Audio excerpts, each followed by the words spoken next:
जय सुभद्रा महाराणी कर्णम जय श्री राधा गोपाल जी कर्णम जय श्री गौरांग महाप्रभु नित्यानंद प्रभु कर्णम जय श्री रूप रघुनाथ कर्णम जय श्री पुरபாதி மகாராஜ் கர்ணம் என் குருநாத கர்ணனும் தொடர்ந்து நம்ம சைத்தன்ய சரிதாம கிளாஸ் கவனிப்போம். கிளாஸ் கூடிய அனைத்து பதற்கும் அடியுடைய பணிவான வணக்கங்கள்.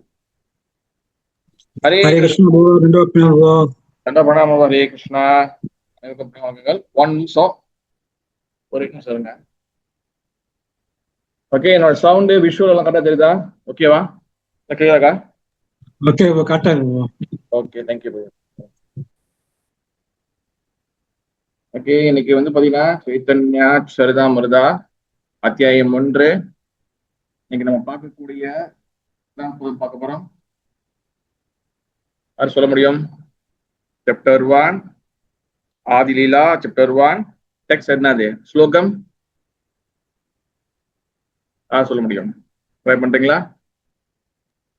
46 நம்ம பார்க்க போறோம் இன்னைக்கு நம்ம. ஓகே, நீங்க ஒரு ஸ்லோகம் பார்க்க போறோம். ஸ்லோகம் வெரி ஃபேமஸான ஸ்லோகம். ஓகே, சைத்தன்ய சரிதாமிருதா ஆதிலீலா அத்தியாயம் 1 பதம் 46 46. யாருக்கிட்ட சைத்தன்ய சரிதாமிருதா தெரிஞ்சுக்கலாம், இல்லைன்னா வேத பேஸ் தொண்டுக்கலாம். ஓகே, ஆச்சாரியாமா விஜானியான் நாவம் ஏத கர்ஹிசீத் நாமாத்ய புத்யா சுயேதா சர்வதேவோ மயா குரு ஆச்சாரியமா விஜானியா நாவம் ஏத கர்ஹிசீத் நாமத்ய புத்யா சுயேதா சர்வதேவோ மயா குரு.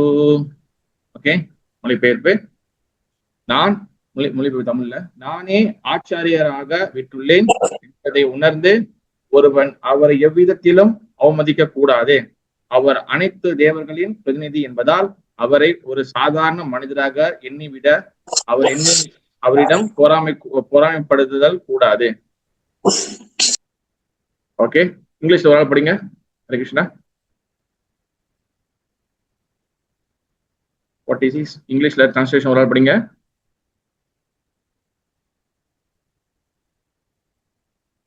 Hare Krishna. Anyone?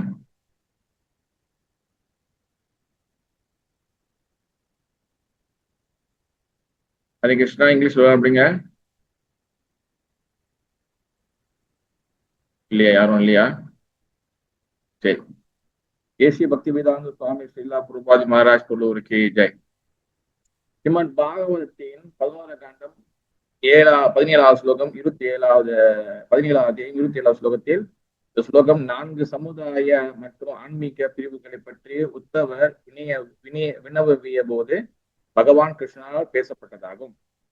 ஆன்மீக குருவின் கண்காணிப்பின் கீழ் ஒரு பிரம்மச்சாரி எவ்வாறு நடந்து கொள்ள வேண்டும் என்பதை பகவான் இங்கே உபதேசித்து கொண்டுள்ளார்.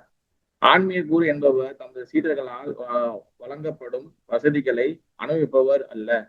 அவர் பெற்றோரை போன்றவர். பெற்றோர்களின் கவனமாக தொண்டு இல்லாவிடிலே ஒரு குழந்தை முறையாக மனிதராக வளர இயலாது. அதுபோல ஆன்மீக குருவின் கண்காணிப்பு இல்லாவிடில் ஒருவனால் தெய்வீக தூண்டில் தளத்திற்கு உயர்வு பெற இயலாது. ஆன்மீக குருவால் ஆச்சாரியரால், அதாவது ஆன்மீக விஞ்ஞானத்தின் திவ்யமான பேராசிரியர் என்று அழைக்கப்படுகிறார். ஒரு ஆச்சாரியரின் கடமையினை மனு சம்ஹீதையில் விழுகிறது. உண்மையான ஆன்மீக குருவானவர் சீடர்களை தமது பொறுப்பில் ஏற்று அவர்களுக்கு வேத ஞானத்தினை எல்லா நுணுக்கங்களுடன் கற்று தருகிறார். அவர்களுக்கு 2வது பிறவியையும் வழங்குகிறார். குருவானவர் ஆன்மீக விஞ்ஞானத்தை ஒரு சீடனுக்கு கற்பிக்க தொடங்குவதற்கு முன்பாக உபநீதி என்னும் சடங்கு நிகழ்த்தப்படுகின்றது. இஃது ஆன்மீக குருவின் அருகில் ஒருவனை கொண்டு வருவதற்கு நிகழ்ச்சி என்று கூறப்படுகிறது. ஆன்மீக குருவிற்கு அருகில் கொண்டு வரப்பட முடியாதவன் பூநூல் அணிய முடியாது. அதன் மூலமாக அவன் ஒரு சூத்திரன் என்பது வெளிப்படுத்தப்படுகிறது. பிராமண சத்திரியர் அல்லது வைசியரின் உடலில் உள்ள பூநூல் ஆன்மீக குருவினால் தீட்சை அளிக்கப்பட்டதன் அறிகுறியாகும். அது உயர்குடியில் பிறந்ததை காட்டிக் கொள்வதற்கு மட்டும் அணியப்பட்டால் அதில் எந்த ஒரு பயனும் கிடையாது. பூநூல் அணிவித்து சீடனுக்கு தீட்சை கொடுக்க வேண்டியது ஆன்மீக குருவின் கடமையாகும். இந்த சம்ஸ்காரம் அல்லது தூய்மைப்படுத்தும் சடங்கிற்கு முன்னேறே ஆன்மீக குரு வேதங்களை பற்றி தமது சீடனுக்கு உண்மையாக கற்றுத்தர துவங்குகிறார். சூத்திரனாக பிறந்தவன் இத்தகு ஆன்மீக தீட்சையை பெறுவதிலிருந்து விலக்கப்படுவதில்லை. ஆனால் அவன் ஆன்மீக குருவினால் அனுமதிக்கப்பட்டிருக்க வேண்டும். பக்குவமான தகுதிகள் ஒருவனிடம் இருப்பதை ஆன்மீக குரு கண்டறிந்ததால் அவனை பிராமணன் ஆக்குவதற்கான முழு உரிமை அவருக்கு உண்டு. ஒரு ஆச்சாரியர் என்பவர் எல்லா வேத சாஸ்திரங்களிலும் சாரத்தை அறிந்தவர் என்றும் அந்த சாஸ்திரங்களின் விதிகளை அனுசரிப்பவர் என்றும் அதன்படி நடப்பதற்கு தமது சீடர்களுக்கு பயிற்சி கொடுப்பவர் என்றும் வாயு புராணம் விளக்குகின்றது. பரமபுருஷ பகவான் தம்மை ஆன்மீக குருவின் வடிவில் வெளிப்படுத்துவதற்கு அவரது அளவற்ற கருணையே காரணம். எனவே ஆச்சாரியரின் செயல்களில் பகவானுக்கு செய்யப்படும் தெய்வீகமான அன்பு தொண்டை தவிர வேறு எதுவும் இருப்பதில்லை. அவர் முழுமுதற் சேவை கடவுள். அவர் முழுமுதற் சேவகா கடவுள். அத்தகைய சாஸ்திரமான பக்தரிடம் தஞ்சம் அடைவது சால சிறந்ததாகும். அவர் ஆශ්‍රய விக்கிரகா, அதாவது தஞ்சம் அடைவதற்கு உகந்த பகவானின் வடிவம் என்று அழைக்கப்படுகிறார். ஒருவர் தம்மை ஆச்சாரியராக காட்டிக்கொண்டு பகவானுக்கு சேவை செய்வதற்காக மனப்பான்மையின்றி இருந்தால் அவர் ஓர் அபராதியாக கருதப்பட வேண்டும். இந்த அபராத மனப்பான்மை ஆச்சாரியராக இருப்பதற்கான தகுதியை அவரிடமிருந்து விலக்கி விடுகின்றது. உண்மையான ஆன்மீக குருவானவர் பரமபுருஷ பகவானின் கலகமற்ற பக்தி தொண்டில் எப்பொழுதும் ஈடுபடுகிறார். இந்த பரிசோதனையில் மூலம் இவர் பகவானின் நேரடி தோற்றமாகவும் ஸ்ரீ நித்யானந்த பிரபுவின் உண்மையான பிரதிநிதியாகவும் அறியப்படுகிறார். அத்தகைய ஆன்மீக குரு ஆச்சாரிய தேவர் என்று அறியப்படுகிறார். பொறாமையின் தாக்கத்தினாலும் புலனின்ப முயற்சியின் அதிருப்தியுற்று இருப்பதாலும் பௌதிகவாதிகள் உண்மையான ஆச்சாரியரை நிந்திக்கின்றனர். இருப்பினும் உண்மையான ஆச்சாரியர் முழு முதல் கடவுளிடமிருந்து வேறுபட்டவர் அல்ல என்பதே உண்மை என்பதால் அத்தகைய ஆச்சாரியன் மீது பொறாமை கொள்வது சாக்ஷாத் முழு முதல் கடவுளின் மீது பொறாமை கொள்வதை போன்றதே. இது தெய்வீக உணர்வு பாதையின் எதிர் விளைவை உண்டாக்கும். முன்னேறே கூறியபடி ஒரு சீடன் ஆன்மீக குருவினை எப்போதும் ஸ்ரீ கிருஷ்ணரி தோற்றமாகவே மதிக்க வேண்டும். ஆனால் அதே சமயத்தில் பகவானின் தெய்வீக லீலைகளை நகல் செய்வதற்கான அதிகாரம் ஆன்மீக குருவின் ஒருபோதும் இல்லை என்பதையும் எப்போதும் நினைவில் கொள்ள வேண்டும். சீடர்களின் மன எழுச்சிகளை தங்களுக்கு சாதகமாக்கிக் கொள்ள விரும்பும் போலி ஆன்மீக குருமார்கள் தங்கள் எல்லா விதத்திலும் ஸ்ரீ கிருஷ்ணரே ஒத்தவர்கள் என்று காட்டிக்கொள்வர். ஆனால் அத்தகைய அருவவாதிகளால் சீடர்களை தவறான பாதையில் மட்டுமே வழிகாட்ட முடியும். ஏனெனில் அவர்களின் இறுதி குறிக்கோள் இறைவனிடம் ஒன்றாக கலப்பதாகும். இது பக்தி மரபுகளின் கொள்கைகளுக்கு எதிரானதாகும். அச்சிந்திய வேத அபேத தத்துவம் எனப்படும் உண்மையான வேத தத்துவம் முழு முதல் கடவுளுடன் அனைத்தும் ஒரே சமயத்தில் ஒன்றுபட்டும் வேறுபட்டும் விளங்குகின்றன என்பதை நிலைநாட்டுகின்றது. இதுவே அங்கீகாரம் பெற்ற ஆன்மீக குருவின் உண்மையான நிலை என்பதை உறுதி செய்யும். ஸ்ரீல ரகுநாததாஸ் கோஸ்வாமி முகுந்தருடன் ஸ்ரீ கிருஷ்ணருடன் ஆன்மீக குருவிற்கு உள்ள நெருங்கிய உறவினை அடிப்படையில் ஆன்மீக குருவை எப்போதும் நினைக்க வேண்டும் என்று கூறுகிறார்.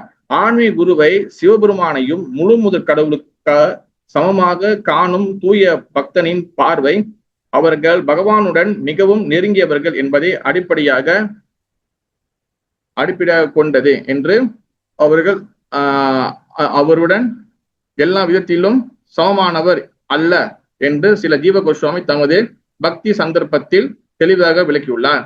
சில ரகுநாத தாச கோஸ்வாமி, ஸ்ரீல ஜீவ கோஸ்வாமி ஆகியோரின் அடிச்சுவடுகளை பின்பற்றி பிற்காலத்தில் வந்த சில விஸ்வநாத சக்கரவர்த்தி போன்ற ஆச்சாரியர்களுக்கு இந்த உண்மையை உறுதி செய்துள்ளனர். ஆன்மீக குரு பகவானின் பிரியமான அந்தரங்க சேவகர் என்பதை அவர் முழு முதல் கடவுளுக்கு சமமானவர் எல்லா வேத சாஸ்திரங்களிலும்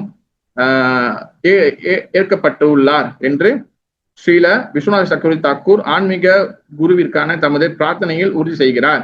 எனவே முழு முதல் கடவுளின் சேவகர் என்ற முறையில் ஸ்ரீல குருதேவரை ஆன்மீக குருவை கௌடிய வைஷ்ணவர்கள் வழிபடுகின்றனர்.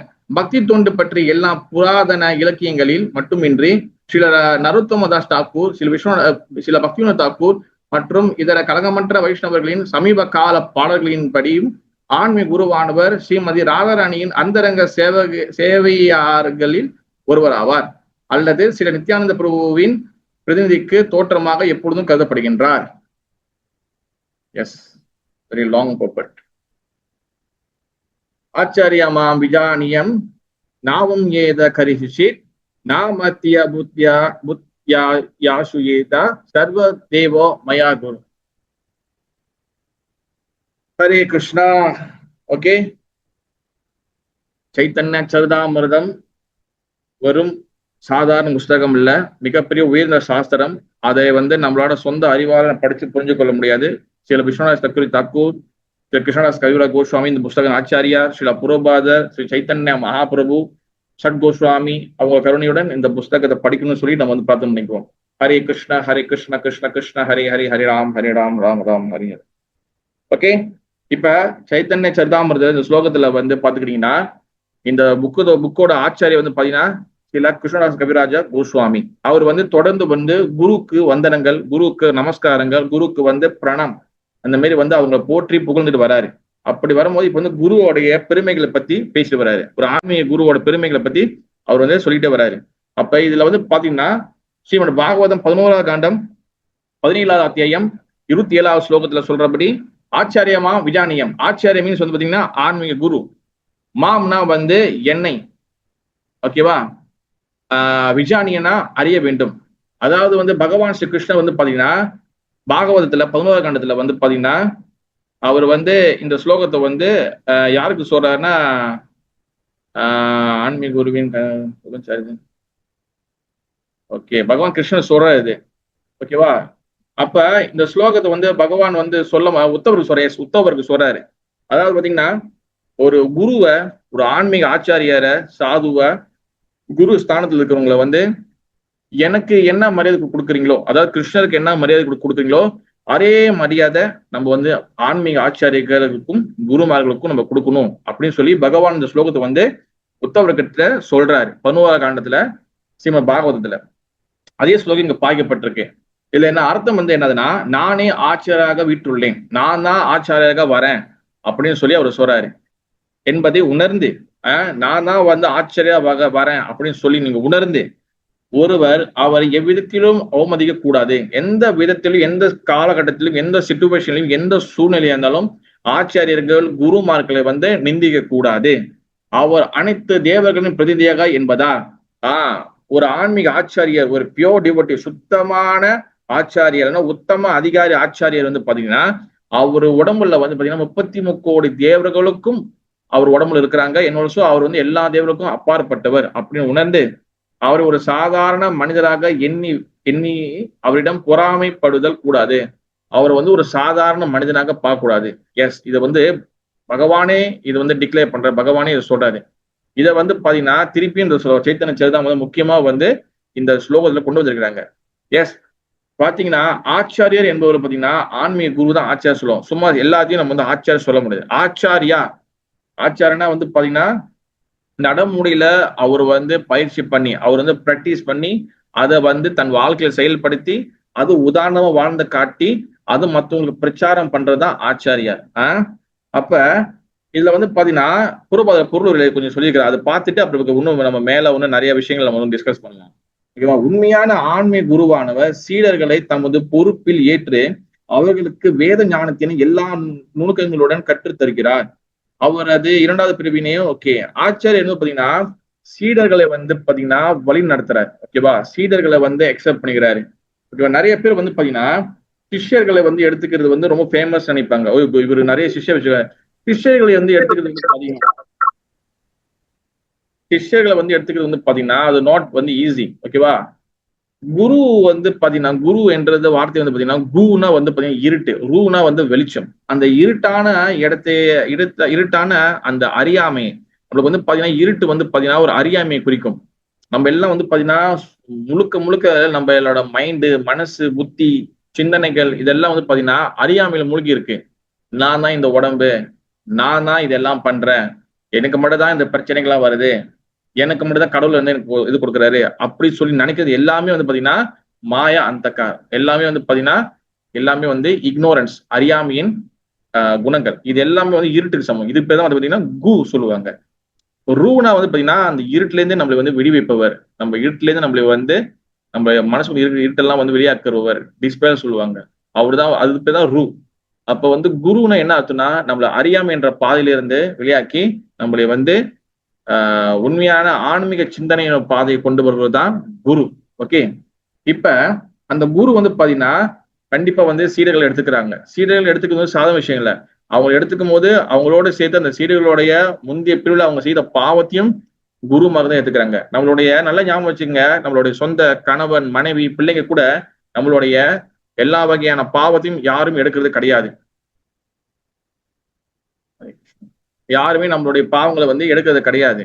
ஆனா ஆன்மீக குரு மட்டும்தான் நம்மளுடைய எல்லா வகையான போன பிறவி, முந்தின பிறவி, 1000 பிறவிகளுக்கு முன்ன எல்லா பாவத்தையும் குரு எடுத்துட்டு நம்மள ஒரு புதிய மனிதன் ஆக்கி 2வது பிறப்பு நம்ம கொடுக்குறாரு. அதுக்குதான் வந்து நம்ம ஆன்மீக தீட்சை கொடுக்குறாரு.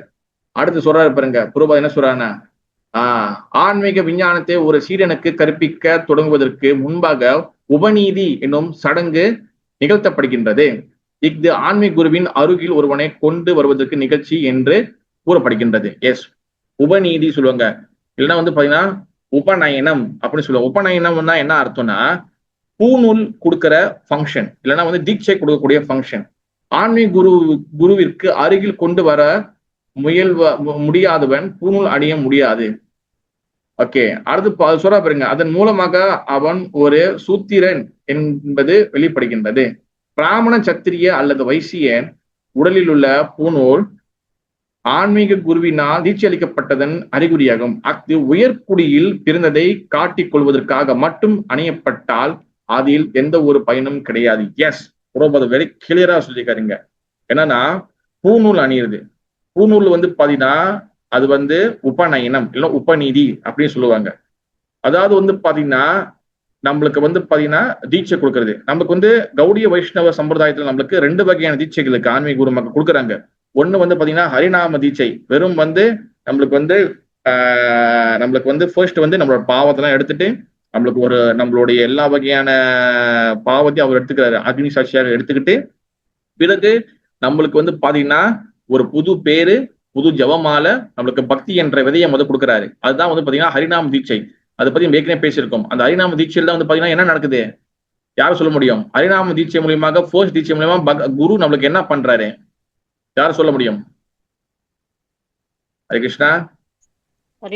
நாமம் கொடுக்கிறாரு பிரபு, நாமம் கொடுக்கிறாரு. Okay, very good. முக்கியமா ஒண்ணு நடக்குது ஹரிநாம தீட்சை மூலியமாக, ஆன்மீக பேர் கொடுக்கிறாரு பிரபு ஒண்ணு. ஓகே, ஓகே, வெரி குட் மதியம். முக்கியமா ஒரு விஷயம் நடக்குது. அந்த முதல் ஹரிநாம் நம்மளுக்கு கொடுக்கும் போது அதுல குரு நம்மளுக்கு ஒண்ணு பண்றாரு. என்ன பண்றாரு? ஹரே கிருஷ்ணா பிரபு. ஹரே கிருஷ்ணா. பாவங்களை கிருஷ்ணர் பக்தி கொடுக்கிறாரு பிரபு. பக்தி கொடுக்கிறாரு. Okay, very good. Sekaran K போட்டிருக்கு. அதான் பிரபு கர்மாவை எடுக்கிறாரு. கர்மா எடுக்கிறாரு. வெரி குட் பிரபு. ஆனா முக்கியமா ஒண்ணு இருக்கு பிரபு, முக்கியமா இன்னொரு விஷயம் இருக்கு. Very good, very good. யாராச்சும் ட்ரை பண்ணுங்க. அடுத்து ஆன்மீக குரு நம்மளுக்கு தீட்சை கொடுக்குறாரு, ஹரிநாம் தீட்சை. ஒண்ணு பிராமண இனிஷியேஷனுக்கு. ஆன்மீக தீட்சையில வந்து என்ன சொல்றாரு, நம்ம என்ன பண்றாரு, நம்மள பகவான் கிட்ட கூட்டிட்டு போறாரு. ஒரு வேளை பகவான் கூட்டிட்டு போறாரு. ஓகே, முக்கியமா அடுத்து வேற யாரு?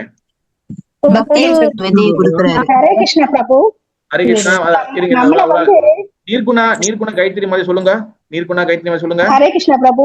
மறைமுகமாக நம்மள வந்து அந்த சீர பரம்பரை மூலமாக நமக்கு தொடர்பை ஏற்படுத்தி கொடுக்கிறார்.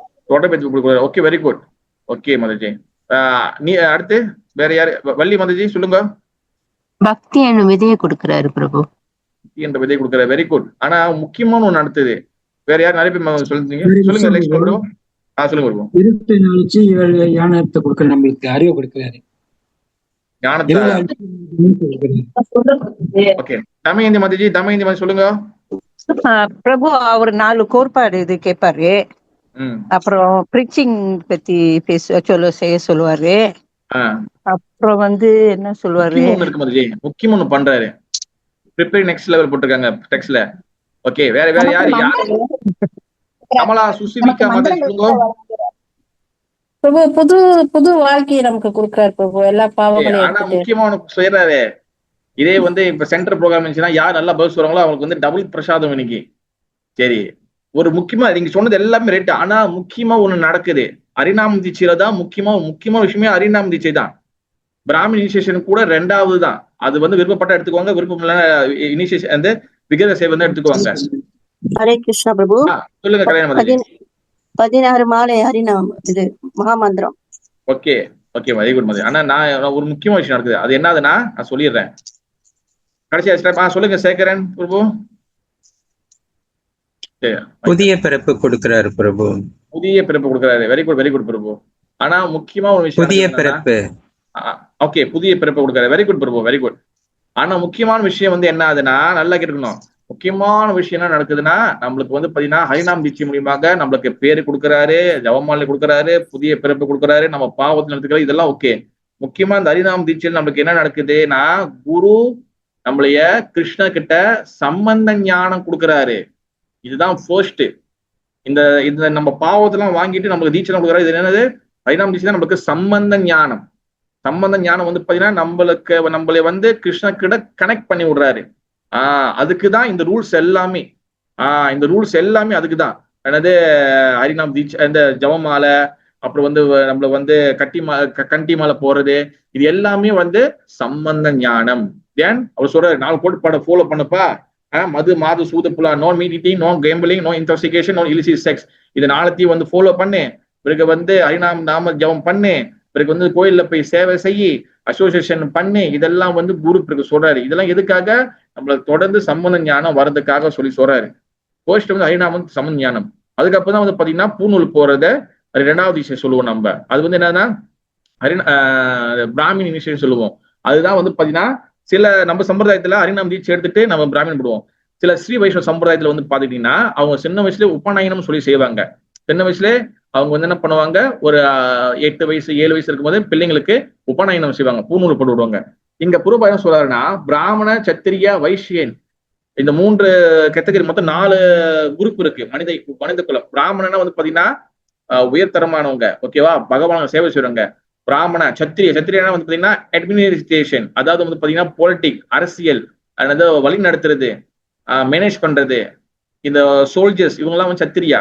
பிராமணா, சத்திரியா, வைசியா பிசினஸ் கிளாஸ், வியாபாரம் பண்றவங்க, பசுவை பராமரிக்கிறவங்க, தானியங்களை உருவாக்குறவங்க, இவங்க வைசியா. சுத்ரா வந்து பாத்தீங்கன்னா ஒர்க்கர்ஸ், லேபரர் மாதிரி, அதாவது வந்து பாத்தீங்கன்னா கடைநிலை ஊழியர்கள், வேலை செய்யறவங்க, உடல் உழைப்பு போடுறவங்க, அங்க போய் மண்ணு கொத்தப்பா, அங்க போய் கிணறு நோண்டப்பா, அங்க செடிகள் நடப்பா, இங்க வாழைத்தொப்பை போடு, அந்த உடல் உழைப்பு போடுறவங்க. அப்ப அதுல நம்பர் 1 வந்து பாத்தீங்கன்னா பிராமணா, சத்திரியா, வைசியா. சூத்ரா வந்து நம்ம 4 கடைசி வச்சுக்காங்க. ஆனா புரோபாத் என்ன சொல்றாருன்னா, ஆச்சரியம் என்ன சொல்றாங்கன்னா, அதாவது பூநூல் வந்து போறதுக்கு வந்து பாத்தீங்கன்னா பிராமண, சத்திரியா, வைசியா கொண்டுதான் தகுதி இருக்கு, சுத்ரனுக்கு தகுதி கிடையாது. ஆனால் இங்க வந்து பூநூலை போட்டுட்டு நான் உயர்ந்த ஜாதி, நான் வந்து உயர்ந்த கேஸ்ட், நான் வந்து உயர் பிளாட்ஃபார்ம்ல இருக்கேன் அப்படின்னு பூநூலை போட்டு அப்படி யாரு நினைக்கிறாங்களோ அவங்க பூநூலை போட்டதுக்கு எந்த புண்ணியமும் இல்லை.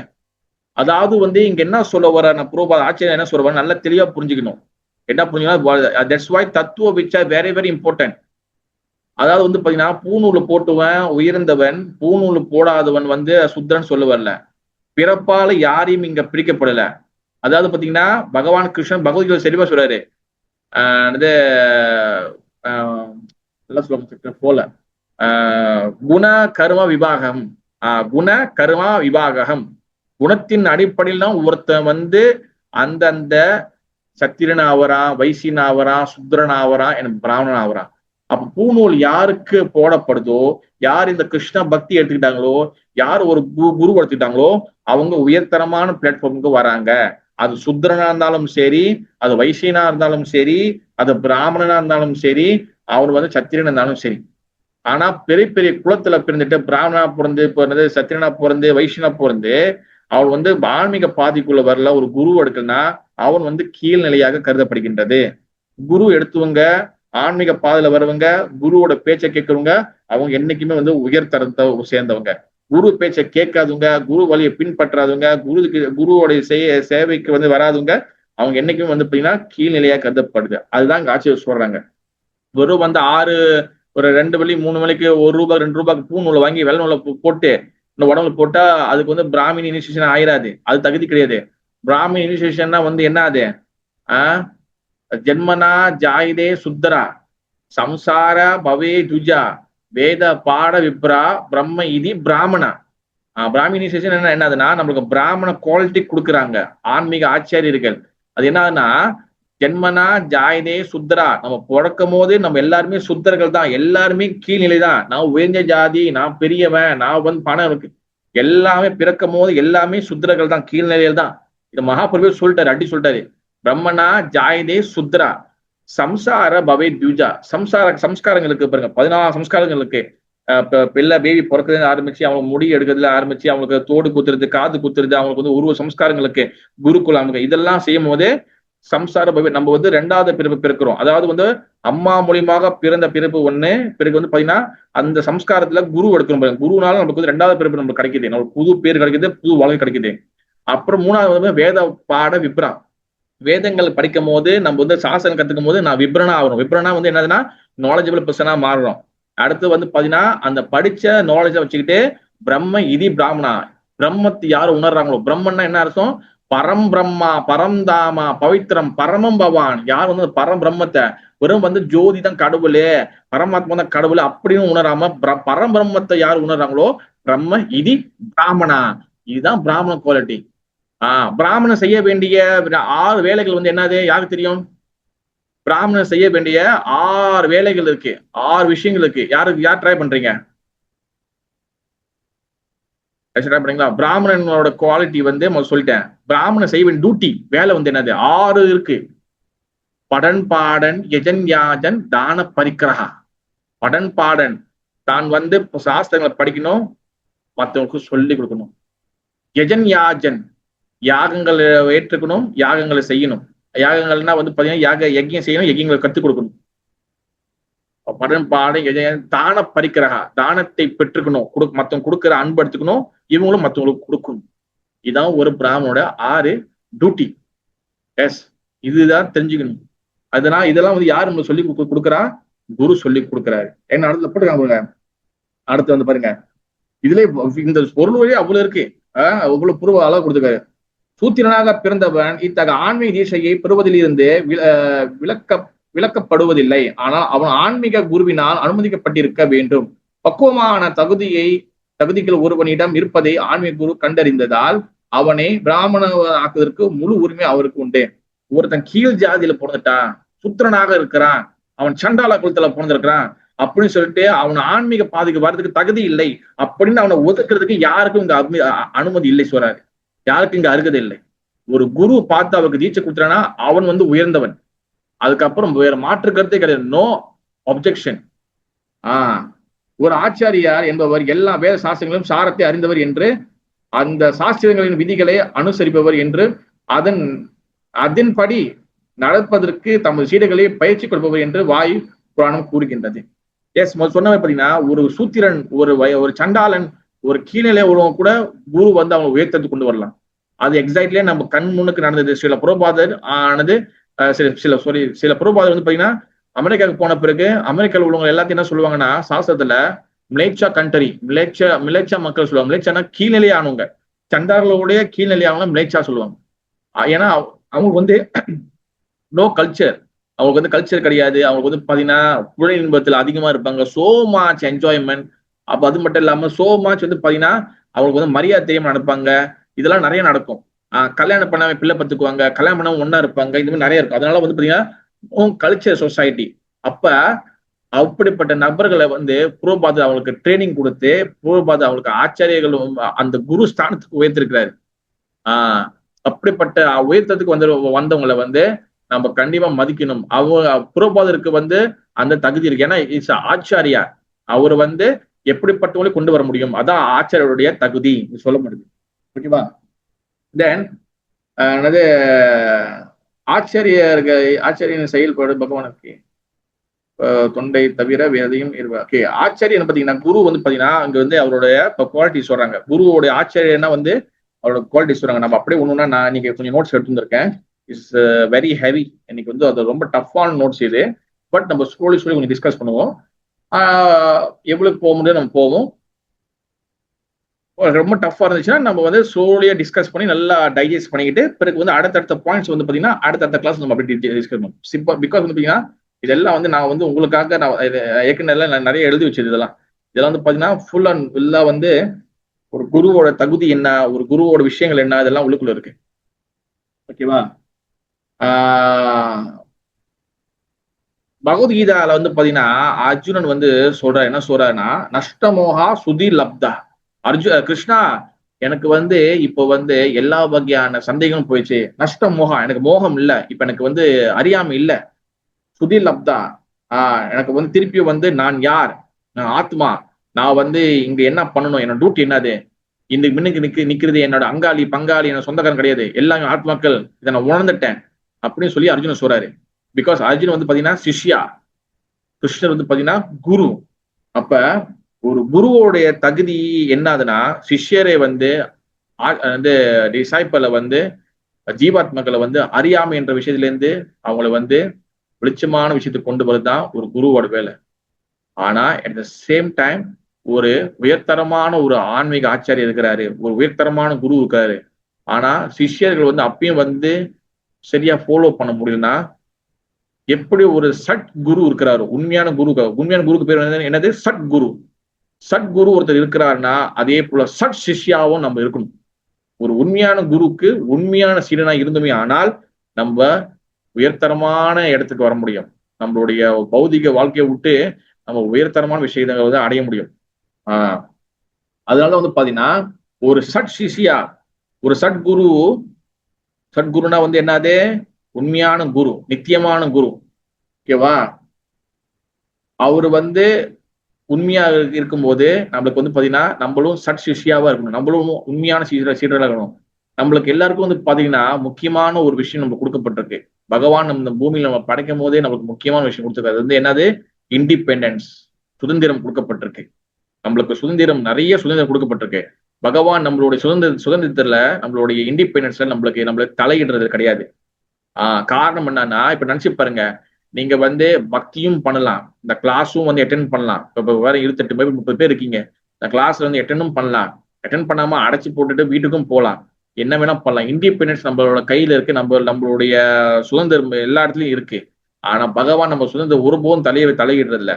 ஆனா அந்த சுதந்திரம் தான் நம்மளுக்கு வந்து எதிரியாக மாறுது.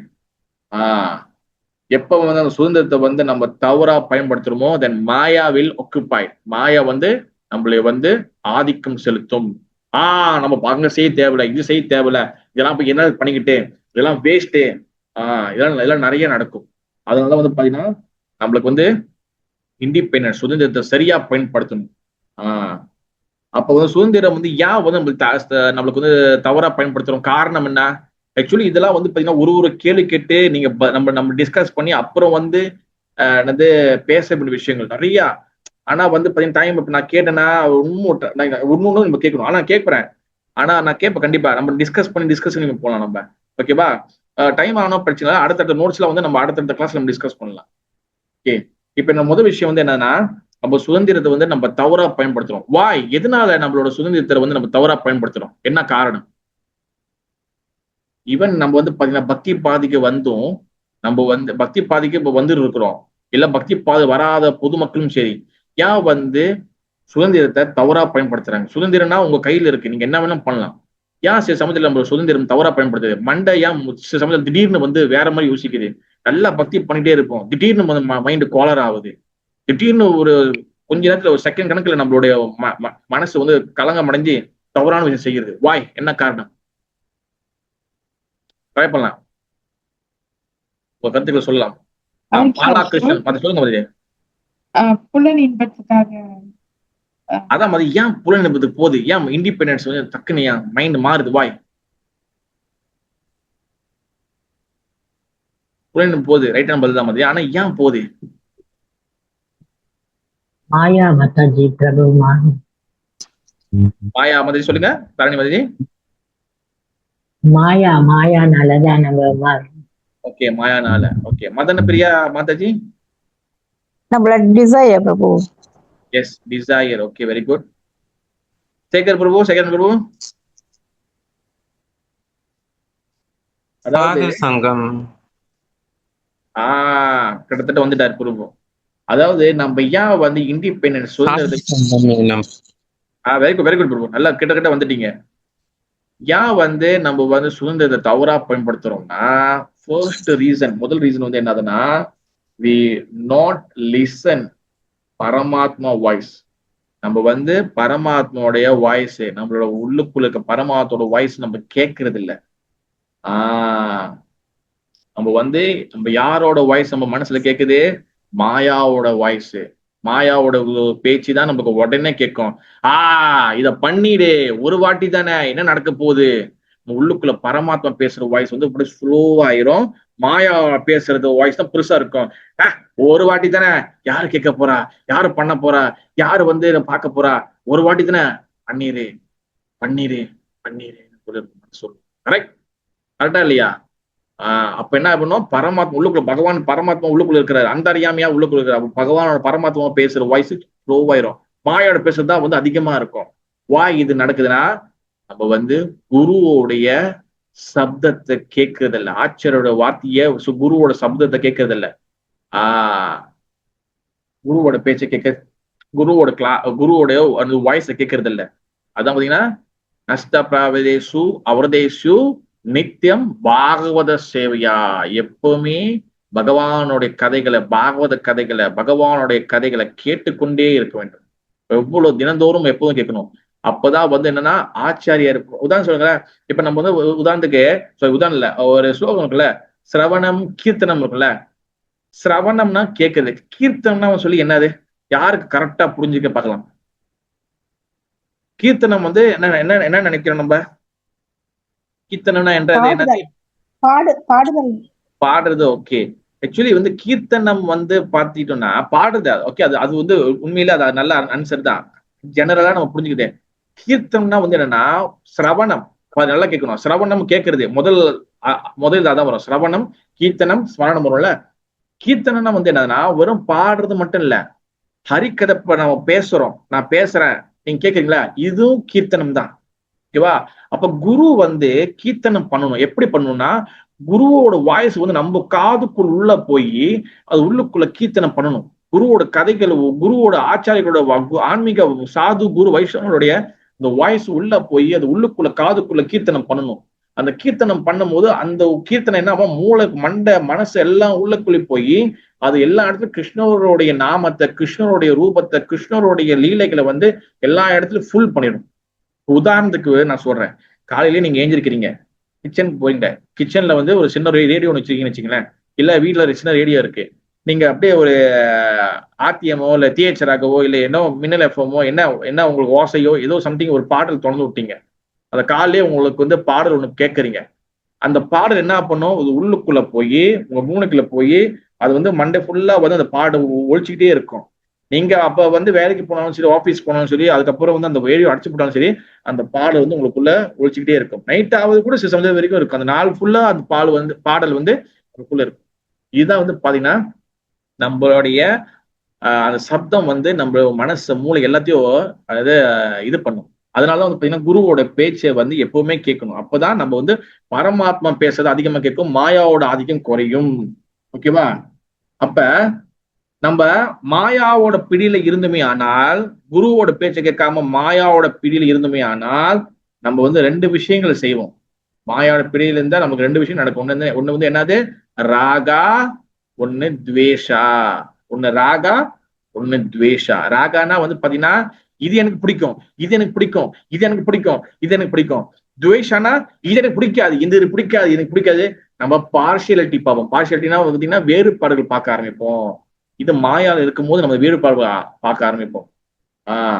பரமாத்மா வாய்ஸ் எப்ப கேட்கிறோமோ, குரு மூலியமாக எப்ப குருவோட சப்தங்கள் எப்ப உள்ளுக்குள்ள போகுதோ, ஆச்சரியர்கள் பேசுறது எப்ப கேட்கிறோமோ, அப்ப நம்ம வந்து எந்த பார்ஷியாலிட்டியும் எந்த ஒரு வேறுபாடு பார்க்க மாட்டோம். எல்லாமே ஆத்மாக்கள். நித்தியோ நித்யானாம் சேவனானாம். நம்ம எப்பவுமே சேவகர்கள். நானும் பகவானோட சேவகன், அவங்களும் பகவானோட சேவகர்கள் தான், இதுவும் பகவானுக்கு சேவைக்கு பாய்க்கூடியதான், இந்த செடியும் வந்து பகவானோட சேவையாக தான் இருந்திருக்கு. எல்லாத்தையும் பகவானோட ஒரு அங்கமாக பார்ப்போம். இதான் ஆச்சாரியுடைய மகிமை. அடுத்து வந்து பாத்தீங்கன்னா ஆச்சாரியர்கள் அது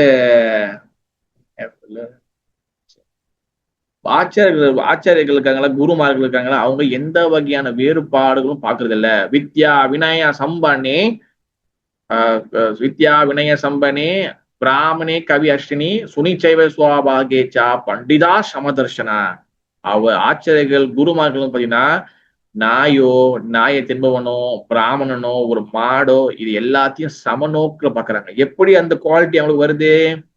ஏன்னா அவங்க வந்து எல்லாத்துக்குள்ளேயும் வந்து அவங்க என்ன பாக்குறாங்க? கிருஷ்ணர் என் பரமாத்மா பாக்குறாங்க, பகவானை பாக்குறாங்க. இது எல்லாமே பகவானோட சம்பந்தப்பட்டது. எஸ், இது வந்து எப்ப நடக்கும்னா பரமம்சா பக்தர்கள், பரமம்சானா வந்து உயர்தரமான பக்தர்கள், உத்தம அதிகாரி, அந்த மாதிரி ஆச்சாரியர்களோட அவங்க இந்த மாதிரி தான் பார்ப்பாங்க. அவங்களுக்கு எந்த வகையான வேறுபாடும் கிடையாது. அவங்க வந்து தொடர்ந்து வந்து பாத்தீங்கன்னா இந்த மாதிரி வந்து அவங்க வந்து வாழ்க்கையில எல்லாரையும் சரிசமா பார்ப்பாங்க.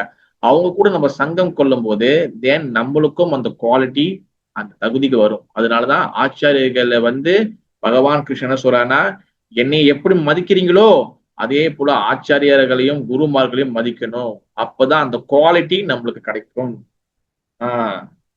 அப்ப வந்து பாத்தீங்கன்னா நம்ம வந்து பாத்தீங்கன்னா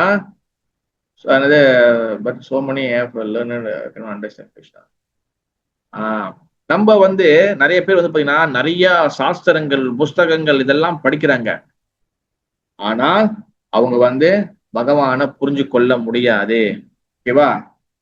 அது மட்டும் இல்லாம நம்ம வந்து நம்மளுடைய இந்த பௌதிக அறிவை வச்சு குருவையும் கிருஷ்ணரையும் நம்ம வந்து ஜட்ஜ் பண்ண முடியாது, அவங்கள வந்து கண்டறிய முடியாது, அவங்கள வந்து அவங்களுடைய லெவலை நம்ம புரிஞ்சு கொள்ள முடியாது. நம்மளோட அறிவை வச்சு குருவையும் கிருஷ்ணரையும் புரிந்து கொள்ள முடியாது. ஏன் வந்து இவர் குரு மதம் இப்படி செய்யறாரு, ஏன் குரு இப்படி செய்யறாரு, குரு ஏன் நம்மளுடைய அறிவு வந்து நம்மளுக்கு ஒத்துழைக்காது. அதனாலதான் we need help. நம்மளுக்கு வந்து உதவி வேணும். இந்த கலியுகத்துல இந்த சம்சார உலகத்துல இந்த பாலும் இந்த சம்சார உலகத்துல நம்மளுக்கு வந்து பாத்தீங்கன்னா புரோபாத கடைசி காலகட்டத்தில் அவர் சொன்னாரு, எப்பவுமே சாது சங்கம் ரொம்ப முக்கியம். சாது சங்க ஹோய் லப மத்திர சாது சங்க சர்வ சித்தி ஹோய். லப மத்திர சாது சங்கா சங்கனா என்ன? சாதுனா வந்து என்னது? யாரு பகவானுடைய அடிச்சுவட்டை பின்பற்றுறாங்க, கிருஷ்ணரோட ஃபுட் ஸ்டெப், கிருஷ்ணருடைய வழியை பின்பற்றுவங்க, ஆச்சாரியோட வழிபட்டுவங்க, எஸ்பெஷலி சைத்தன்ய மகாபுருவோட வழியை பின்பற்றணும். கலியுகத்துல ஒரு ஆச்சாரியார் யாரு வந்து நான் வந்து கேள்வி கேட்கிறேன், ஆச்சாரியர்கள் கிருஷ்ணரோட அடிச்சுவட்டை ஃபாலோ பண்ணா நம்ம ஃபாலோ பண்ணணுமா, இல்ல சைத்தன்ய மகாபுருவோட அடிச்சுவட்டை ஃபாலோ பண்ணா அவங்கள ஃபாலோ பண்ணுமா? இப்ப ஒரு குரு இருக்கிறாரு, 2 குரு வச்சுக்காங்க, குரு ஏ குரு பி வச்சுக்கோங்க. ஒருத்தர் வந்து கிருஷ்ணரோட வழியை மட்டும் பின்பற்றாரு, ஒருத்தர் சைத்தன்ய மகாபுரு வழியை பின்பற்றாரு. ஓகேவா? எதை நம்ம ஃபாலோ பண்ணணும்? யாரோட வழியை நம்ம ஃபாலோ பண்ணணும்? கிருஷ்ணர் வழியை ஃபாலோ பண்ற அந்த குருவியா, இல்ல மகாபுருவோட வழியை ஃபாலோ பண்ற அந்த குருவியா? ஜஸ்ட் ஒரு சின்ன ஒரு கேள்வி. ஹரே கிருஷ்ணா பாபு. ஹரே கிருஷ்ணா மகாபிரபு. ஏன் என்ன காரணம்? பிகாஸ் ஹரே கிருஷ்ணா மந்திரத்தை சொன்னவரு மகாபிரபு, கத்து கொடுத்தவர். Very good very good Mataji. அதாவது பாத்தீங்கன்னா கிருஷ்ணர் தான் சைத்தன்ய மகாபிரபு வராரு, ஆனா கிருஷ்ணரை நம்ம ஃபாலோ பண்ண முடியாது. குருமார்களும் கிருஷ்ணர் டைரக்டா ஃபாலோ பண்ண மாட்டாங்க. கிருஷ்ணரை அடையிறது தான் நம்மளோட கோல். நல்லா புரிஞ்சுக்கணும், கிருஷ்ணரை அடையிறது தான் நம்ம கோல். ஆனா நம்ம கிருஷ்ணரை ஃபாலோ பண்ண கூடாது. கிருஷ்ணரை ஃபாலோ பண்ணுமே ஆனால் நம்ம மாயால விழுந்துடுவோம். ட்ரை டு அண்டர்ஸ்டாண்ட் தத்துவா இஸ் கொஞ்சம் ஹெவியா தான் இருக்கும், ஆனா ட்ரை டு அண்டர்ஸ்டாண்ட். கிருஷ்ணரோட வழியை நம்ம பின்பற்றக்கூடாது. அதனாலதான் கலியுகத்துல கிருஷ்ணராவே வராம கிருஷ்ணர் வந்து ஸ்ரீ சைத்தன்ய மகாபிரபுவா வந்திருக்கிறாரு. அந்த முழுமுதல் கடவுளாகிய பகவான் ஸ்ரீ கிருஷ்ணர் தான் சைத்தன்ய மகாபிரபு வந்திருக்காரு. கிருஷ்ணருடைய அவதாரம் சைத்தன்ய மகாபிரபு கிடையாது, கிருஷ்ணர் தான் சைத்தன்ய மகாபிரபு வந்திருக்காரு. நல்லா அண்டர்ஸ்டாண்ட் பண்ணிக்கணும். ராமர், நரசிங்கா, வாமனா, பரசுராம, புத்தர், பலராமர் இவங்க எல்லாம் வந்து பாத்தீங்கன்னா கிருஷ்ணருடைய அவதாரம். ஆனா சைத்தன்ய மகாபிரபு கிருஷ்ணருடைய அவதாரம் கிடையாது. கிருஷ்ணர் தான் டைரக்டா வந்திருக்கிறாரு. அதனாலதான் சைத்தன்ய மகாபிரபு அவர் வந்து இஸ் அவதாரி. கிருஷ்ணர் சைத்தன்ய மகாபிரபு கிருஷ்ணர் தான் சைத்தன்ய மகாபிரபு. அப்ப கலியுகத்துல மகாபிரபுவோட அடிச்சுவட்டை பின்பற்றவங்களை தான் நம்ம ஃபாலோ பண்ணணும். அதனாலதான் பாத்தீங்கன்னா நம்ம பிரம்ம மத்துவ கௌடிய சம்பிரதாயா, பிரம்ம மத்துவ கிருஷ்ண சம்பிரதாயம் கொடுக்கல, பிரம்ம மத்துவ கௌடிய சம்பிரதாயா. கௌரங்க மகாபிரபு. கௌடினா பாத்தீங்கன்னா நம்ம வந்து மகாபிரபு லைனை ஃபாலோ பண்றவங்க. ஓகேவா? அப்ப இந்த கிருஷ்ணா அப்ப நம்ம வந்து குருவையும் கிருஷ்ணரையும் அண்டர்ஸ்டாண்ட் பண்ண முடியாது. அப்ப குருவையும் கிருஷ்ணரை நம்ம புரிஞ்சுக்கணும். என்ன பண்ணணும்? நம்ம வந்து கிருஷ்ணரை என் குருவை திருப்திப்படுத்துற மாதிரி நம்ம சேவை செய்யணும். குருவையும் கிருஷ்ணரை திருப்திப்படுத்துற மாதிரி நம்ம சேவை செய்யணும். அப்ப அந்த சேவை வந்து நம்ம வந்து எப்படி செய்யணும்? சேவை எப்படி செய்யணும்? எப்படி சேவையை கத்துக்கிறது? சேவையை எப்படி கத்துக்கிறது சொல்றீங்களா? எப்பறம் பாதுரு அழகா கொடுத்திருந்தாரு ஒரு வார்த்தை. ஹரே கிருஷ்ணா பிரபு. சொல்லுங்க பிரபு. சேவை பக்தர் மூலியமா தான் கத்துக்க முடியும். பக்தர் மூலியமா தான் பிரபு. வெரி குட் பிரபு. எஸ், 3 விஷயங்கள் இருக்கு. ஓகேவா? நல்லா தெரிஞ்சுக்கணும். 3 விஷயங்கள் இருக்கு. சேவையா, சேவகா அண்ட் சேவா. 3 திங்ஸ், 3 விஷயம் இருக்கு. சேவையா, சேவகா அண்ட் சேவா. ஓகேவா? யாருக்கு நோட்ஸ் வேணுமோ எழுதி வச்சுக்கோங்க. ஏன்னா எனக்கு வந்து ஸ்லைட் வந்து என்னால ப்ரிப்பேர் பண்றதுக்கு டைம் இல்லை. சாரி, நான் வந்து உங்ககிட்ட மன்னிப்பு கேட்டுக்கிறேன். ஏன்னா ஸ்லைட் டைம் இல்லை. அதனால நான் வந்து சொல்றதை நீங்க எடுத்துக்கலாம். அப்ப தொடர்ந்து வந்து நீங்க வந்து வீடியோ நம்ம வீடியோ கூட நீங்க இப்ப பண்ணிக்கலாம். சேவையா, சேவகா அண்ட் சேவா. பகவானுக்கு கிருஷ்ணருக்கு நம்ம என்ன செய்யணும்னா சேவை செய்யணும். ஓகேவா? அந்த சேவை செய்யறது வந்து பாத்தீங்கன்னா நம்ம வந்து பாத்தீங்கன்னா அந்த சேவைய வந்து ஏற்றுக்கொள்பவர் வந்து பாத்தீங்கன்னா சேவையா. ஓகேவா? சேவையை ஏற்றுக்கொள்பவர் வந்து யாருன்னா பகவான் ஸ்ரீ கிருஷ்ணர் ஒருத்தர் தான். ஓகேவா? அந்த சைடு வந்து பாத்தீங்கன்னா இங்க கிருஷ்ணரு. ஓகேவா?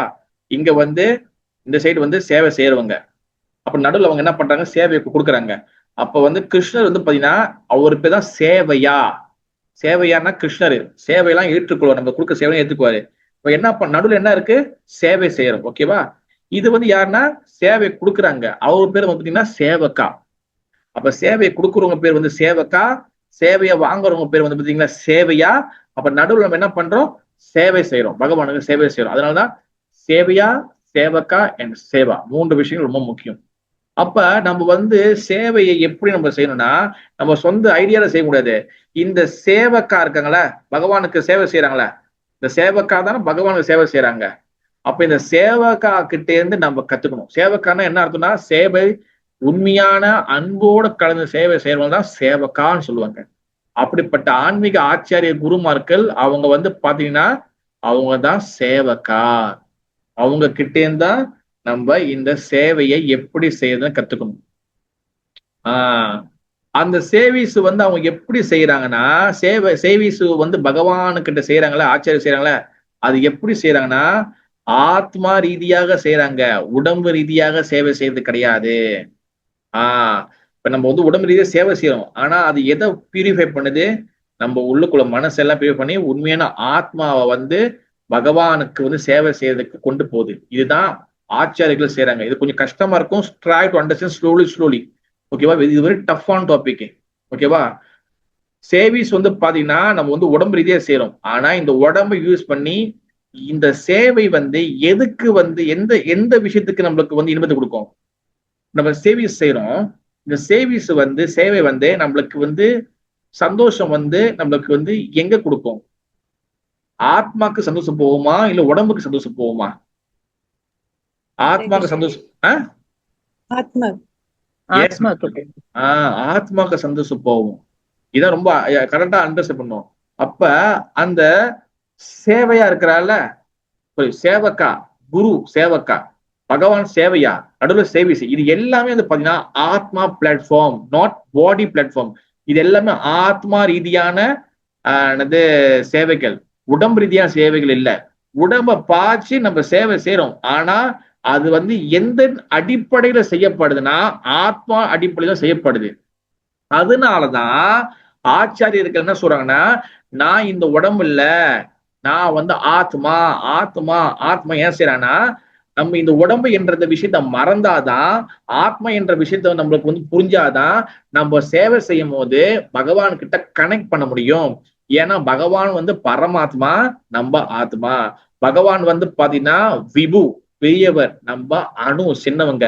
பகவான் வந்து பெரிய நெருப்பு, நம்ம சின்ன நெருப்பு. அப்ப சின்ன நெருப்பு பெரிய நெருப்பு கிட்ட கனெக்ட் பண்ணிச்சுன்னா டக்குன்னு பத்திக்கும். அதனாலதான் பகவான் வந்து பாத்தீங்கன்னா ஆத்மா பிளாட்ஃபார்ம்ல இருக்கிறாரு. அவர் வந்து ஆத்மா பிளாட்ஃபார்ம்ல இருக்கிற பியூரஸ்ட் பிளாட்ஃபார்ம், உண்மையான பிளாட்ஃபார்ம், தூய்மையான பிளாட்ஃபார்ம் இருக்காரு. நம்ம உடல் ரீதியிலான பிளாட்ஃபார்ம்ல இருக்கும். அதனால நம்ம உடல் ரீதியில பிளாட்ஃபார்ம் வெளியாகி நம்ம ஆத்மா என்ற பிளாட்ஃபார்ம், ஆத்மா என்ற நிலைக்கு வந்து அங்கிருந்து சேவை செய்யும் போது நம்ம பகவான் கனெக்ட் பண்ணிக்குவோம். பகவானை கனெக்ட் பண்ணிட்டோமே ஆனால் நம்மளுக்கு 3 விஷயங்கள் நம்ம கிட்ட வரும். பகவான் கிட்ட இருக்க 3 விஷயங்கள் நம்ம கிட்ட வரும். என்னதுன்னா, பகவான் வந்து பாத்தீங்கன்னா சச்சித் ஆனந்த விக்கிரகா. சட்னா நித்தியமானவர், சிட்னா ஆன்மீகமயமானவர், ஆனந்தானா வந்து பாத்தீங்கன்னா இன்பமயமானவர்.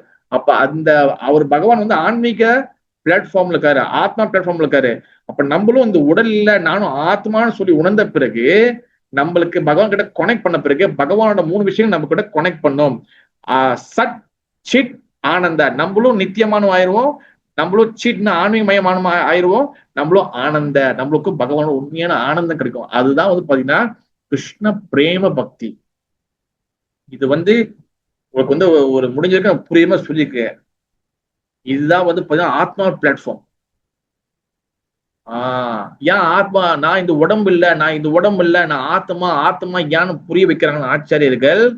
நம்ம ஆத்மா என்ற பிளாட்ஃபார்ம் வந்தாதான் அப்ப பகவானோட நம்ம வந்து கனெக்ட் பண்ண முடியும். பகவானை கனெக்ட் பண்ணிட்டோமே ஆனால் பகவான் கிட்ட சச்சித் ஆனந்த விக்கிரக 3 குவாலிட்டி இருக்குல்ல. பகவான் நித்தியமானவர், ஆன்மீகமயமானவர், என்ன வந்து பாத்தீங்கன்னா ஆனந்தமானவர். அந்த 3மே நம்மளுக்கு கிடைச்சிரும். நம்மளும் வந்து ஆன்மீகமயமான ஆயிடுவோம், டிரான்ஸ்டென்டல். அதாவது பாத்தீங்கன்னா நம்மளுக்கு வந்து பாத்தீங்கன்னா இந்த உடம்போட ரீதியில் இருக்க மாட்டோம், நம்ம ஆத்மா ரீதிக்கு போயிடுவோம். இப்ப ஹரிதாஸ் தாக்கூர் உதாரணம் எடுத்துக்கங்களேன். ஸ்ரீ ஹரிதாஸ் தாக்கூர் இருக்காருல்ல, அவர் வந்து பாத்தீங்கன்னா 23 hours ஜபம் பண்றாரு. எப்படி ஒருத்தர் 23 hours 23 மணி நேரம் எப்படி ஜபம் பண்ண முடியும்? பிகாஸ் ஹரிதாஸ் தாக்கூர் பாத்தீங்கன்னா உடம்பு ரீதியில வெளியாகி அவர் ஆத்மா ரீதிக்கு வந்துட்டாரு. ஏன்னா அவர் வந்து பகவானோட 3 விஷயத்த கனெக்ட் பண்ணிட்டாரு. அவர் நித்தியமானவர், பகவான் நித்தியமானவர், ஹரிதாஸ் தாக்கூர் நித்தியமானவர்ட்டாரு. பகவான் ஆன்மீகமயமானவர், ஹரிதாஸ் தாக்கூரும் ஆன்மீகமயமாயிட்டாரு. பகவான் ஆனந்தமயமானவர், இவரும் ஆனந்தமயமானவராயிட்டாரு. அப்புறம் ஆன்மீகமயமானவர்னா என்ன அர்த்தம்னா, ஆன்மீக ரீதியில இருக்கும் போது பாத்தீங்கன்னா அங்க டைம் இல்ல. அங்க வந்து பாத்தீங்கன்னா சாப்பாடு 4 விஷயம் தேவையில்ல. ஆகார நித்திரா பயம் மைத்துனா. ஆகாரம்னா சாப்பாடு, நித்திரானா தூக்கம், பயம்னா வந்து பாத்தீங்கன்னா பாதுகாப்பு, பயம்னா பயம், 4வது பாத்தீங்கன்னா மைத்துனா பாத்தீங்கன்னா உடல் உறவு. இந்த 4மே ஆன்மீக பிளாட்ஃபார்ம் தேவையில்லை. நம்ம எப்ப ஆன்மீக பிளாட்ஃபார்முக்கு வந்து என்னது நம்ம எப்ப வந்து ஆத்ம ரீதியில வருமோ நம்மளுக்கும் வந்து பாத்தீங்கன்னா இந்த ஆகார நித்திர பயம் மைத்துனா, சாப்பாடு, தூங்குறது, உடல் உறவு கொள்றது, பிறகு தன்னை தற்காத்துக் கொள்வது, இந்த 3 விஷயம் தேவையில்லை. இதனாலதான் நம்ம வந்து யூ நாட் திஸ் பாடி, நான் இந்த உடம்பு இல்லைன்னா ஆத்மா. இத வந்து ஆச்சாரியர்கள் நம்மளுக்கு வந்து தெளிவா புரிய வைக்கிறாங்க. அவங்க உதாரணமாக வாழ்ந்தும் காட்டுறாங்க. அப்படிப்பட்ட ஆச்சாரியர்கள் வந்து நம்ம என்னைக்குமே வந்து அவமானம் படுத்தக்கூடாது, அவமரியாதை படுத்தக்கூடாது, டிரெஸ்பெக்ட் பண்ணக்கூடாது. அப்ப வந்து அந்த மாதிரி நம்ம வைஷ்ணவ ஆச்சாரியர்களை வந்து நம்ம வந்து அவங்களுக்கு மரியாதை கொடுத்துமே ஆனால் அவங்களோட கருணை, சாதாரண ஆச்சாரியுடைய அந்த சின்ன கருணை நம்ம கிடைச்சாலே நம்ம வந்து பாத்தீங்கன்னா மிகப்பெரிய மாற்றங்கள் வரும். நம்ம வந்து பாத்தீங்கன்னா இப்ப என்ன ஆகுதான், பகவான் வந்து இங்க ஸ்பிரிச்சுவல் ஆன்மீக நிலையில இருக்கிறாரு. நம்ம வந்து இங்க என்ன ஆகிறோம், நம்ம வந்து இங்க ஸ்ட்ரகிள் பண்றோம், கஷ்டப்பட்டு இருக்கோம். ஏன்னா உடம்பு ரீதியான விஷயங்கள மாட்டிக்கிட்டு இருக்கோம். ஆத்மா வந்து இப்ப வந்து பகவான் கனெக்ட் பண்ணும், ஆனா கனெக்ட் பண்ண முடியல. ஏன்னா இந்த ஆத்மா வந்து ஆத்மான்னு ஒன்னும் உணரல, நான் இந்த உடம்புன்னு சொல்லி உணர்ந்து இருக்கு. அதனால என்ன ஆகணும், இதுக்கு வந்து கொஞ்சம் விஷயங்கள் பவர் வேணும், இதுக்கு கொஞ்சம் ஸ்ட்ரென்த் வேணும், இதுக்கு வந்து கொஞ்சம் வலிமை வேணும். அதுக்கு அப்ப என்ன பண்ணணும், குருவோட கருணை கிடைக்க அப்ப அந்த உடம்பு ரீதியிலான அந்த மனப்பான்மை போய் நம்ம ஆத்மான்னு அப்ப வந்து நம்ம அந்த நிலைக்கு வர முடியும். ஏன்னா அப்ப பகவானோட கனெக்ட் பண்ண முடியும். ஓகேவா? அதனாலதான் வந்து பாத்தீங்கன்னா நம்ம பகவானுடைய சேவை செய்யறதுக்கு நம்மளுக்கு வந்து பாத்தீங்கன்னா இந்த புலன்களை வச்சு நம்ம பகவானுக்கு சேவை செய்ய முடியாது. பகவானுக்கு சேவை செய்யணும்னா வந்து பாத்தீங்கன்னா நம்மளுக்கு என்ன தேவைன்னா ஆன்மீக புலன்கள், ஸ்பிரிச்சுவல் சென்சஸ் தேவைப்படுது. அதனாலதான் பகவான் நம்ம ஏன் வந்து பகவானை சேவை செய்யணும், ஆன்மீக புலன்கள் தேவைப்படுதுன்னா, ஸ்பிரிச்சுவல் சென்சஸ் தேவைப்படுதுன்னா, பிகாஸ் பகவானுக்கு ஒரு பேர் இருக்கு, அதோக் சஜா. அதோக் சஜானா என்ன அர்த்தம்னா வந்து பாத்தீங்கன்னா பியாண்ட் அவர் சென்ஸ் பெர்செப்ஷன், நம்மளுடைய புலன்களுக்கு அப்பாற்பட்டவர் பகவான். நீ கிருஷ்ணரை பகவானை நீங்க இந்த புலன்களை வச்சு புரிஞ்சு கொள்ள முடியாது. ஓகேவா? இது வெரி ஹையஸ்ட் டாபிக். இது ரொம்ப வந்து டிஃபிகல்ட்டான டாபிக். இது ஸ்லோலி நீங்க வந்து அதை டேஸ்ட் எடுக்கணும்.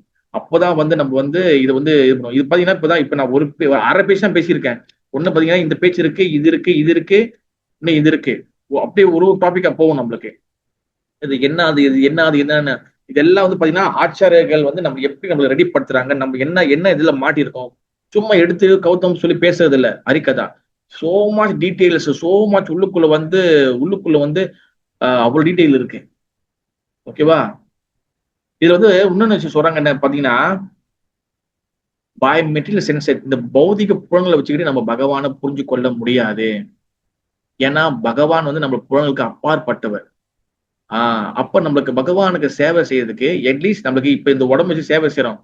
அதனாலதான் நம்மளோட ஆன்மீக நம்ம புலன்கள் வந்து சென்சஸ் வந்து பாத்தீங்கன்னா நம்மளுக்கு தூய்மையா இல்லாதப்ப என்ன ஆகுதுன்னா, நம்மளுக்கு சேவை செய்யறதுல வந்து நம்மளுக்கு சோம்பேறித்தனம் ஏற்படுது, சேவை செய்யறதுல வந்து நம்மளுக்கு அலட்சியம் ஏற்படுது, சேவை செய்யறதுல நம்மளுக்கு வந்து பாத்தீங்கன்னா பொறாமை ஏற்படுது, சேவை செய்யறதுல வந்து பாத்தீங்கன்னா கவனம் இல்லாம ஏனும் தானும் நம்ம செய்யறோம். ஏன் சேவையை வந்து செய்யாம நம்ம எப்படி தப்பிக்கலாம், இதெல்லாம் இந்த ப்ராப்ளம் எல்லாம் ஏன் வருதுன்னா, நம்மளோட புலன்கள் ஆன்மீக மயமாக ஒன்னும் மாறவில்லை. அவர் சென்சஸ் நாட் பிகம் ஸ்பிரிச்சுவலைஸ், இன்னும் ஸ்பிரிச்சுவலைஸ் ஆகல. புரியுதா? அதனாலதான் நம்மளோட சென்சஸ் வந்து பாத்தீங்கன்னா ரொம்ப வந்து தவிக்குது. அதனாலதான் பாத்தீங்கன்னா ஆன்மீக விஷயங்கள், ஹரிகதை கேளு, கிளாஸுக்கு வா, இந்த விஷயங்களை செய்ய, சேவை செய்ய, சமைக்கிறதுக்கு வாங்க, சமைக்கிறதுக்கு கட்டிங் பண்றதுக்கு, காய்கறி கட்டிங் பண்றதுக்கு வாங்க, காய்கறி. ஏன்னா ஒரு ஃபெஸ்டிவல் சமைக்கிறது சாதாரண விஷயம் இல்ல. ஒரு ஃபெஸ்டிவல்ல சமைச்சு எடுத்து அந்த ப்ரோக்ராம் நடத்தி முடிக்கிறது பாத்தீங்கன்னா நட்டு போட்டுலாம் நம்மளுக்கு எல்லாம் கண்டி முடிஞ்சிடும். ஒரு ஃபெஸ்டிவல் சாதாரணம் இல்லை. அதே போல வந்து பகவானோட சேவைகள் வந்து பாத்தீங்கன்னா எக்கச்சக்கமான சேவைகள் இருக்கு. அப்ப அந்த சேவைகள் எல்லாம் வந்து நம்ம செய்யறதுக்கு நம்மளுக்கு ஏன் வந்து ஆர்வமா இருக்க மாட்டேது? இப்ப வந்து உதாரணம் உண்மையை நம்ம பேசுவோமே, நம்ம வெளிநாடு எல்லாம் பேச வேணாம், நம்ம மலேசியாலேயே நம்ம எடுத்துக்குவோம். மோஸ்ட் ஆஃப் த டெம்பிள்ல நான் ஓப்பனாவே நான் சொல்றேன், மோஸ்ட் ஆஃப் த டெம்பிள்ல சேவைகள் வந்து நம்ம எப்படி ஓடுது, சேவைக்கு வாங்க நம்ம வந்து கத்துறதா இருக்கு. ஒவ்வொரு டெம்பிள் பிரசிடென்டும் வந்து நிறைய பேர் நான் பேசியிருக்கேன், எல்லாரும் ஸ்ட்ரகிள் பண்றாங்க, சேவைக்கு வந்து ரொம்ப குறைவா இருக்கு. தென் சாண்ட் ஹரிகிருஷ்ணா பிஏபி எப்படி வரும்? சாண்ட் ஹரிகிருஷ்ணா பிஏபி சேவை செய்யும் எப்படி சாண்ட் ஹரிகிருஷ்ணா பிஏபி வரும்? சாண்ட் எப்படி சாண்ட் பண்ண? நீங்க வந்து உதாரணம் வச்சுக்கோங்களேன். இப்போ உதாரணத்துக்கு ஒரு செடி இருக்கு, செடிக்கு தண்ணி ஊத்திட்டே இருக்கீங்க, ஆனா அந்த செடிக்கு வந்து கம்பு கட்டல, அந்த கம்பு அந்த ஸ்டிக்கு அந்த கட்டினாதான் அந்த செடி கரெக்டா ஒரு நேரம் வரும். நீ தண்ணி ஊத்துறீங்க, அந்த செடி வந்து அந்த கிளை வந்து எப்படி வேணாலும் போகலாம். என்னோட சாண்ட் ஹரிகிருஷ்ணா அது வந்து நாட் ராங், நல்லதுதான். ஆனா சாண்ட் ஹரிகிருஷ்ணா எப்படி பிஏபினா இதெல்லாம் பண்ணணும், சேவை செய்யணும். நான் உழைப்பு போட மாட்டேன், நான் வந்து சேவை செய்ய மாட்டேன், நான் சேவிஸ் வந்து கேட்டு நான் வந்து செய்ய மாட்டேன், நான் வந்து கிளாஸ் கேட்டுட்டு சாண்டிங் பண்ணிட்டு சாப்பிட்டு கொஞ்சம் புக்கஸ் பண்ணிட்டு கிளம்பிடுறேன். நான் தவறா சொல்லல யாரையும், உண்மை நடக்குது நான் சொல்றேன். அப்புறம் எப்படி வந்து நம்மளுக்கு வந்து புலன்கள் வந்து தூய்மையாகும்? நம்மளுக்கு வந்து பாத்தீங்கன்னா புலன்கள் தூய்மை ஆகுதுன்னா எப்படி நான் கண்டுபிடிக்குதுன்னா, நம்மளுக்கு சேவா விருத்தி நம்மளுக்கு வரணும். சேவா விருத்தினா வந்து என்னது? சேவை செய்யறது கூட ஆனா அந்த மனசுல வந்து அந்த ஆர்வம் வந்து அப்படி கொதிச்சு மேல வரணும். உதாரணம் வச்சுக்கீங்கன்னா, இப்ப நீங்க அல்வா கிண்டும் போது நம்ம வந்து பாத்தீங்கன்னா மாவெல்லாம் போட்ட பிறகு நம்ம வந்து நெய்யெல்லாம் போட்டு நல்லா கிண்டிய பிறகு நம்ம கொஞ்சம் தண்ணி ஊற்றோன்னே அதுக்கப்புறம் நம்ம கிண்டுவோம். அப்புறம் அந்த பாத்தீங்கன்னா அந்த அந்த அந்த அல்வா பாத்தீங்கன்னா அப்படியே வந்து டப் டப் டப் டப் டப் ஒன்னும் நம்ம கிண்ட அந்த வெடிக்கிறது வந்து அந்த மேல போறது அப்படியே ஒன்னும் திக்கா ஆகும். அந்த மாதிரி நம்ம சேவை செய்ய செய்ய செய்ய செய்ய நம்ம மனசு வந்து பாத்தீங்கன்னா புலன் இன்பத்துல இருந்து வெளியாகி நம்மளோட மனசு வந்து கிருஷ்ணன் சேவை செய்யல அப்படியே கொதிக்கணும். இது கிருஷ்ணன் சேவை செய்யணும், கிருஷ்ணன் சேவை, அல்வா கொதிக்கிற மாதிரி கொதிக்கணும். தேட் இஸ் அ சேவா விருத்தி. நம்ம ஒண்ணு அந்த பிளாட்ஃபார்முக்கு போகலன்னா கூட பிரச்சனை இல்லை. அப்புறம் நம்மளுக்கு சொல்லி டெம்பிள்ல இருக்கக்கூடிய சேவிஸை, டெம்பிள் இருக்கக்கூடிய அந்த சேவைகளை வந்து நம்ம வந்து செஞ்சு நம்ம வந்து பழகும். ஏன் நம்மளுக்கு வந்து பாத்தீங்கன்னா நம்மளோட சென்சஸ் பியூரிஃபை ஆகும். வெரி இம்பார்ட்டன்டான விஷயம். அதான் வந்து பாத்தீங்கன்னா நம்ம பகவானுக்கு சேவை செய்யணும். சேவை செஞ்சாதான் நம்மளுடைய புலன்கள் பியூரிஃபை ஆகும். அப்போதான் சென்சஸ் பியூரிஃபை ஆகும். அப்பதான் வந்து பாத்தீங்கன்னா இன்னொரு விஷயம் வந்து என்ன நடக்கும், 9:5 நான் முடிச்சிடறேன், கொஞ்சம் முடிச்சிடறேன். லெட்ஸ் கால் ஏக்கையா பந்தா. அப்போதான் ஏக்கையா பந்தா. ஏக்கையான பந்தானா வந்து என்ன அர்த்தம், நம்ம வந்து சிங்கிள் பாயிண்ட் பக்திகள் வருவோம். நம்ம கிருஷ்ணர் நம்மள அப்பதான் புரியும். கிருஷ்ணர் நம்மளை கண்டிப்பா காப்பாத்துவார். கிருஷ்ணர் நம்மளை வந்து கைவிட மாட்டார். கிருஷ்ணர் நம்மளை வந்து என்னது ப்ரொடெக்ட் பண்ணுவார். அந்த சிங்கிள் பாயிண்ட்ல நம்ம வந்து வருவோம். அப்போதான் அதான் ஏக்கையா பந்தா. அதான் சரி, only one way understand Krishna. ஒரே அதான் சாரி ஏக்கையா பந்தான்னு என்ன அர்த்தம்னா, இந்த பகவானுக்கு சேவை செய்யறதா வந்து பாத்தீங்கன்னா நம்மளுக்கு வந்து ஒரே வழி கிருஷ்ணரை யாருன்னு புரிஞ்சுக்கிறதுக்கு. பிறகு வந்து நம்ம வந்து கிருஷ்ணரை மட்டும் நம்ம நம்புவோம். இதான் வந்து பாத்தீங்கன்னா ஐகாந்திகா பக்திக்கு நம்ம வருவோம். ஐகாந்திக பக்தினா சிங்கிள் பாயிண்ட் பக்திக்கு வருவோம். நம்ம கிருஷ்ணர் தவிர்த்து வேற நம்ம எது பத்தி நம்ம போக மாட்டோம். இது எல்லாமே நடக்கும் சேவா விருத்தியில. இந்த சேவா விருத்தி நம்ம ஒண்ணு என்ன பண்ணணும், வைஷ்ணவர் கருணை, ஆச்சாரிய கருணை. ஆச்சாரியர்கள் ரொம்ப முக்கியம். ஆச்சாரியர்கள் வாழ்க்கையை மாத்துறாங்க. ஓகேவா, நான் வந்து இதோட நான் நிப்பாட்டுறேன். இன்னும் இதுக்கப்புறம் அது நிறைய விஷயங்கள் டிஸ்கஷன் இருக்கு. மேபி பாப்போம், அடுத்த ஸ்லோகம் நம்ம வந்து டிஸ்கஸ் பண்ணலாம். கொன்க்ளூஷன் வந்து என்னன்னா, ஆச்சரியமா விஜானியம், அதாவது பகவானுக்கு எந்த அளவுக்கு மரியாதை கொடுக்குறோமோ அதே அளவுக்கு ஆச்சாரியர்களும் மரியாதை கொடுக்கணும், குருமார்கள் மரியாதை கொடுக்கணும். அவரோட குருமார்கள் தான் நம்மளுக்கு வந்து பாத்தீங்கன்னா நம்மளுக்கு கருணை கொடுத்து நம்மளுக்கு வந்து சேவா விருத்தி, நம்மளுக்கு இருதயத்துல சேவைகளை செய்யக்கூடிய மனப்பான்மை வளர்க்குறாங்க. அவங்களோட கருணை கிடைச்சனாலதான் நம்ம வந்து சேவைகள் செய்ய முடியும். புலன்கள் தூய்மையாகும். பகவான் நம்மளோட சேவை திருப்தி ஆவார். அவருடைய ஆச்சாரியர்கள் வந்து நம்ம என்னைக்கும் அவமதிக்க கூடாது. கிருஷ்ணரே சொல்லிக்காரு, ஆச்சாரியாமா விஜயானியம், எனக்கு என்ன மரியாதை கொடுக்குறீங்களோ அதே மரியாதையை என்னோட பக்தர்கள் ஆச்சரியம் கொடுக்கணும்னு சொல்லிக்காரு. ஓகே, ஹரே கிருஷ்ணா. ஜெய் ஸ்ரீ சைத்தன்ய சரிதாமிர்தா கி ஜெய். ஜெய் ஸ்ரீ ராதா கோபால் ஜி கி ஜெய். ராதா மாதவா கி ஜெய். ஜெகநாத சூத்திர மகாராணி கி ஜெய். ஜெய் ஸ்ரீலா பிரபாதி மகாராஜ் கி ஜெய். கிருஷ்ணாசு கவிராஜ் கோஸ்வாமி கி ஜெய். கௌடிய வைஷ்ணவ பரம்பரா கி ஜெய். கௌர பிரமணந்தே. ஹரி ஹரி ஓ. என்ன கேள்விக்கா, சந்தேகம்?